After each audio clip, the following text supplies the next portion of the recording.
Good morning and welcome back to the channel, everyone. We've got a little bit of a project today that I'm going to be starting on. So I run a tree service, and issue that we all have in the tree service is how do you get all the equipment to the job with the fewest amount of trips.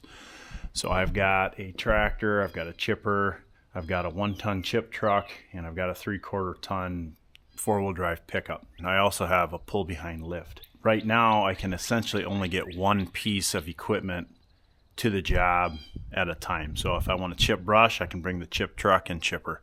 If I want to haul wood, I can bring the 3/4 ton truck with the dump trailer behind it and the tractor inside, and I can haul wood that way.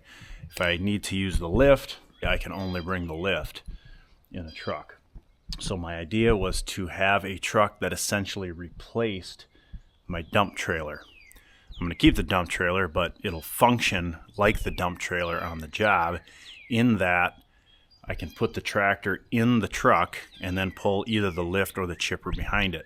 So naturally I wanted that truck to be able to dump material out, so I can obviously bring the tractor to the job, take the tractor off, load wood into the bed of that truck, then go dump the wood.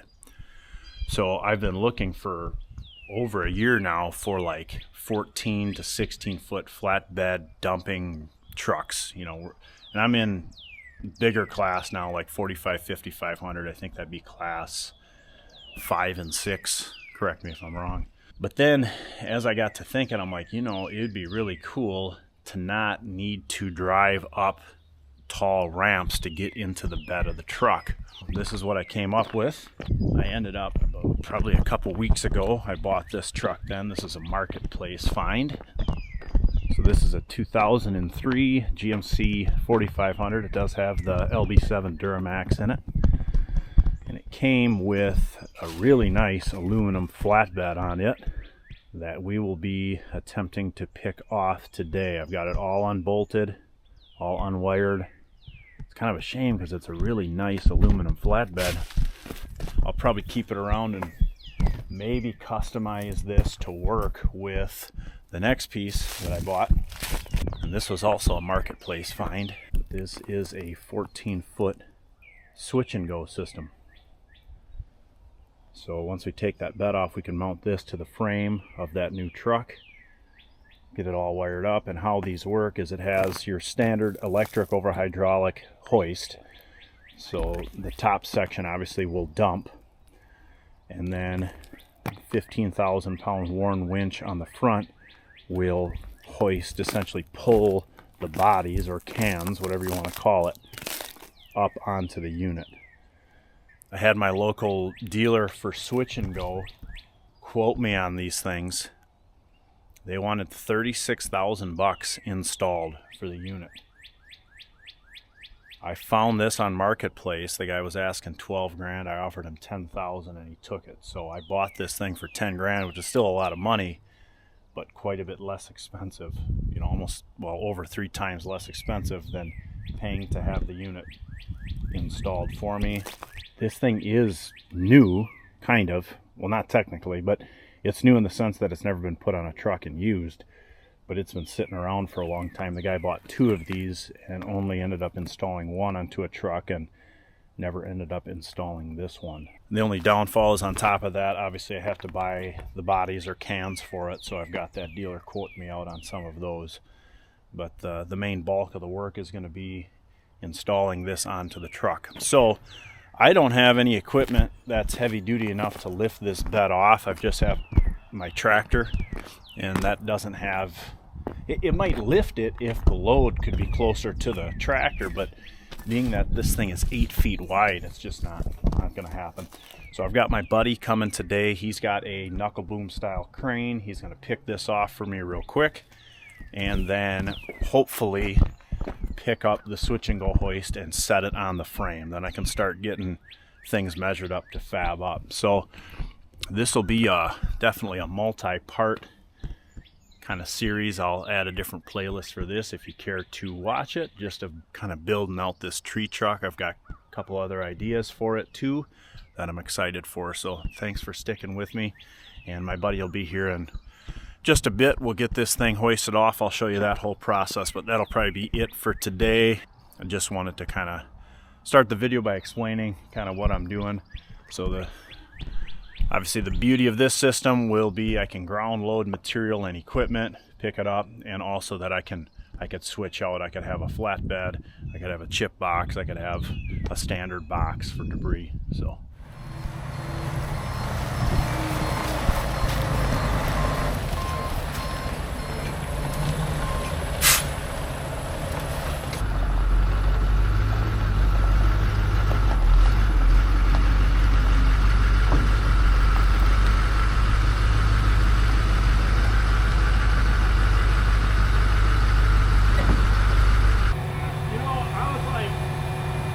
with this, I was like, the right tool for the job is Paul's crane. So, yeah, this is fun. So you can see I haven't picked up. It's up on blocks under there. So I was able to pick the back end up with my tractor. Okay. And then from each side, I picked each side up separate. But I've got this rigging set up already. We're gonna try it. Otherwise, he's got different stuff we can use too.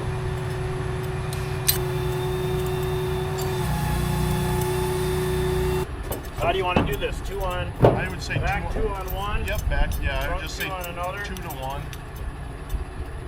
Yep, that'll work good. Yeah, this will go.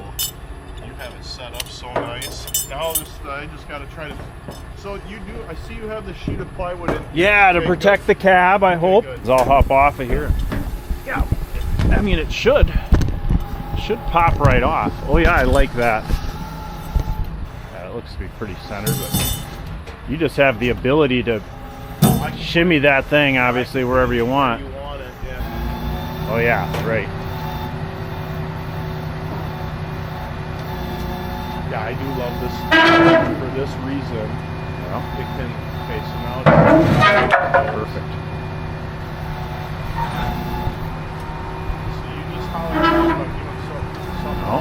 I think it looks great. That was easy.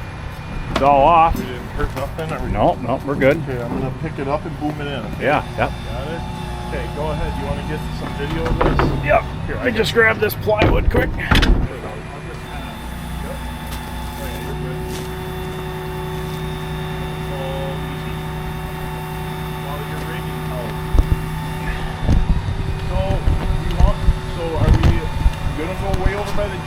I don't know. Yeah, if you want to, why don't you just swing it up over around? Yeah, let's go in front of the Jeep. Let's do that. So that way this is open for me. I can go up in front of your trailer for now, and then we'll just move the crane. Perfect.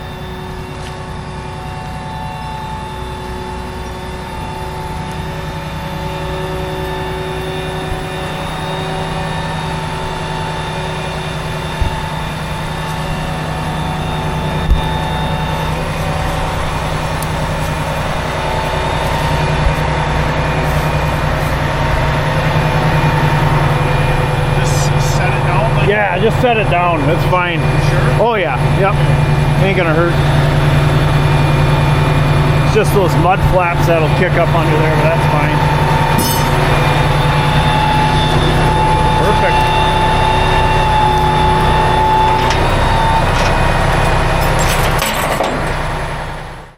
Yeah, once it's just up here, that's my biggest hurdle, because I'll inevitably move it around. Right.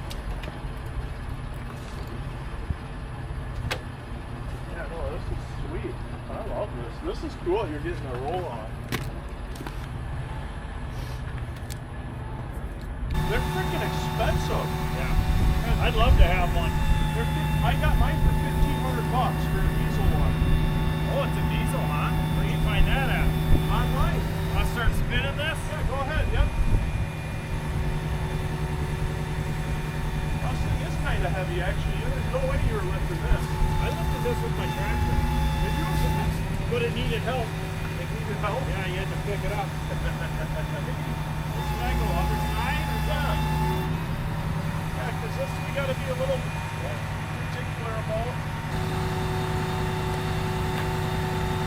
So yeah, you actually don't have like where that can tell you how much it weighs, do you? Not it's just a percentage, right? Percentage, yeah. So it tells me like gonna guess this is like probably around 2,000 pounds. I'd say 1,800. Yeah. Yeah. My tractor can't pick any more than that. You know, Sure. and it More to you?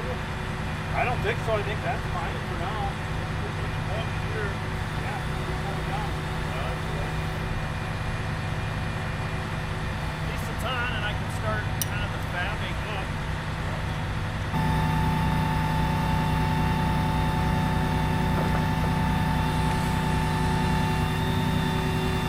All right, I think success. At least it's on there, and I can start the fab up process. I'm going to have to push this around, I'm sure, quite a bit. This could obviously go more forward, but I want to leave room because I'm going to put a transfer fuel tank in here behind the cab. We did have to kind of move the fuel filler next, but part of what I'm doing, I'm going to actually be deleting both of these tanks. So in a way that would have been easier to do before this was on, but you know, this thing may have to come off again. We'll see. So Paul's going to reposition just so we can move this bed a little bit more out of the way. So we'll do that right now. That's crazy. So those knots that you tied in there, those won't be hard to pull out. Correct. It's called an Alpine butterfly. The nice thing is you can make the loop mid-line. Yeah. I use it quite often.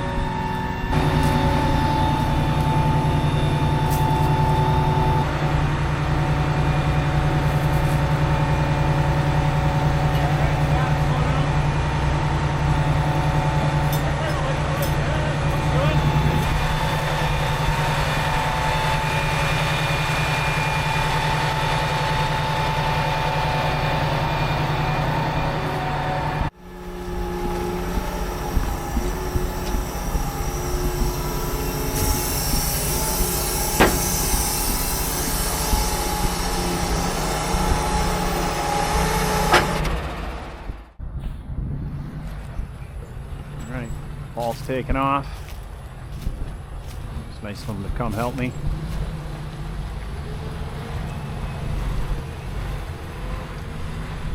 It's a sweet truck he's got.